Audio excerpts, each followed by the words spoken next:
First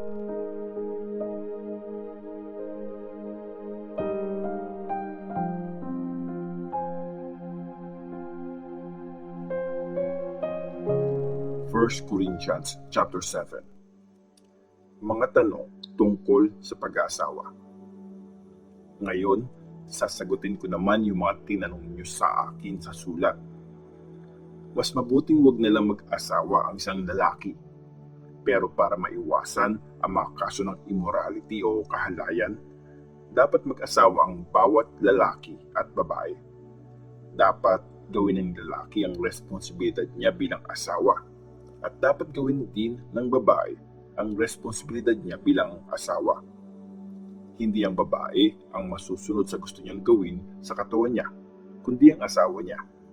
Ganon din, hindi ang lalaki masusunod sa gusto niyang gawin sa katawan niya, kundi ang asawa niya. Huwag niyong tatanggihan ang isa't isa, except kung nag-agree kayo na magkaroon ng time para makapag-pray. Pagkatapos, ibalik nyo ang normal na relasyon nyo bilang mag-asawa.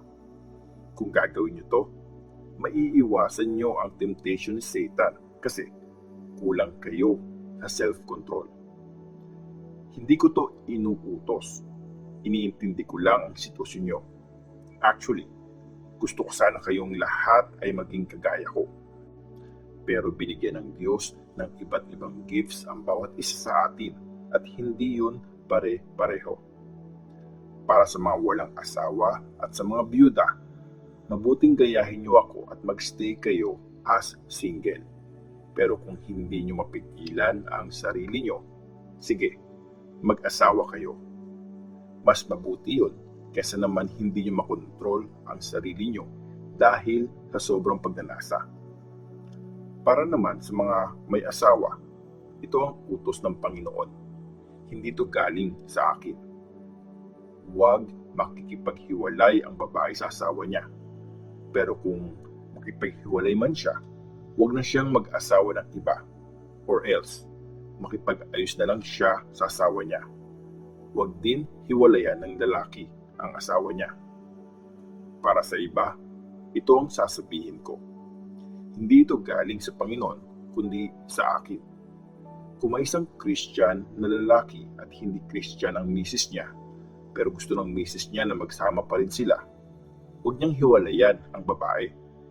At kung may isang babaeng Christian, tapos hindi naman Christian ang mister niya, pero gusto ng mister na magsama pa rin sila, di dapat makipaghiwalay ang babae. Kasi tinatanggap ng Diyos ang mister na hindi Christian dahil sa asawa niya. Ganoon din, ang babae na hindi Christian, tinatanggap din siya ng Diyos dahil sa asawa niya na Christian. Kasi kung hindi ito mangyayari, magiging marumi sa paningin ng Diyos ang mga anak nila. Pero ang totoo, tinatanggap sila ng Diyos. Pero kung yung asawa na hindi Christian ang gusto makipaghiwalay sa asawa niyang Christian, hayaan nyo na. Sa ganung kaso, walang kasalanan ang Christian na babae o lalaki. Tinawag kayo ng Diyos para mabuhay ng mapayapa. Mga babae, anong malay nyo? Baka masave ang asawa nyo dahil sa inyo. Mga lalaki, anong malay nyo? Baka masave ang asawa nyo dahil sa inyo. Kung ano ka, huwag mo nang baguhin. Kung ano yung buhay na binigay sa inyo ng Panginoon, at yung buhay na meron kayo nung tinawag kayo ng Diyos, ipagpatuloy niyo yun. Ito ang utos na tinuturo ko sa lahat ng mga churches. Kung na-circumcise ka na nung tinawag ka ng Diyos, huwag mo nang alisin yung palatandaan ng pagiging tuli. Kung hindi ka pa na-circumcise, huwag ka nang magpatuli. Kasi hindi naman mahalaga kung na-circumcise o hindi ang isang tao. Ang mahalaga, sinusunod niya ang mga utos ng Diyos. Kung ano ka nung tinawag ka ng Diyos, huwag mo nang baguhin yon. Alipin ka ba nung tinawag ka ng Diyos? Hayaan mo na, huwag mo nang isipin yon. Pero kung may chance kang makalaya, i-grab mo. Actually, pag tinawag ng Panginoon ng isang alipin, nagiging malaya na siya dahil sa Panginoon. ganun din sa taong malaya. Pag tinawag siya ng Panginoon, nagiging alipin siya ni Christ. Binili na kayo ng Diyos at bayad na, kaya huwag na kayong magpaalipin sa mga tao. Mga kapatid, kung ano kayo nung tinawag kayo ng Diyos, huwag niyong baguhin yon. Ipagpatuloy niyo yon kasama ang Diyos. Tungkol sa mga single at mga byuda. Tungkol naman sa sinulat niyo tungkol sa mga single, wala akong utos galing sa Panginoon, pero magbibigay ako ng opinyon bilang isang tao na sa awa ng Panginoon ay mapagkakatiwalaan. Dahil sa mga paghihirap ngayon, sa palagay ko, mas okay na mag-stay ang isang tao sa status niya ngayon. May asawa ka na ba? Huwag ka makipaghiwalay. Single ka ba? Huwag ka na maghanap ng asawa. Pero kung mag-aasawa ka, hindi ka nagkakasala. At kung magpakasal ang single na babae, hindi siya nagkakasala.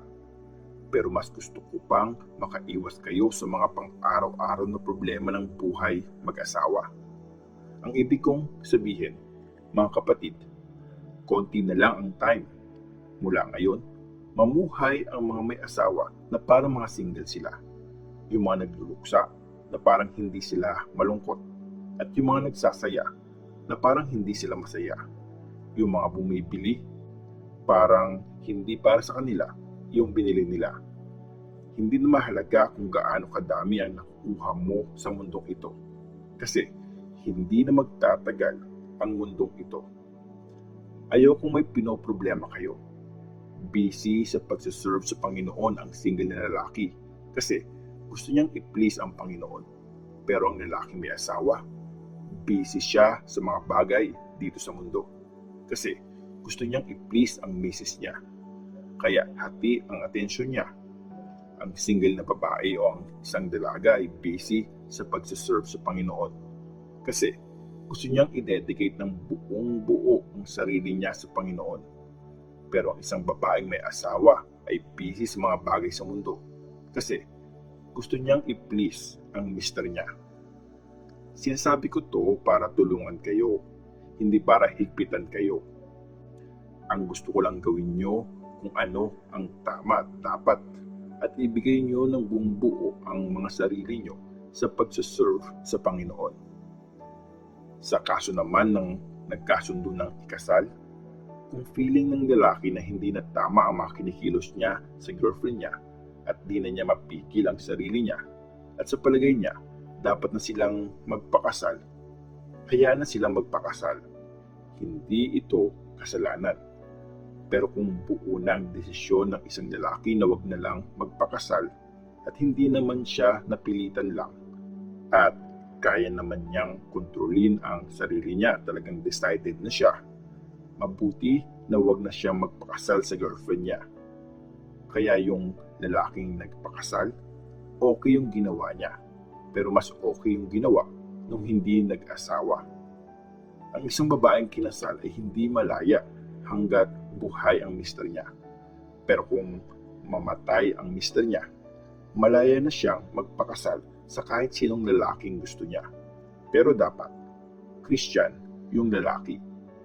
Pero sa palagay ko, mas magiging masaya siya kung hindi na siya mag-aasawa.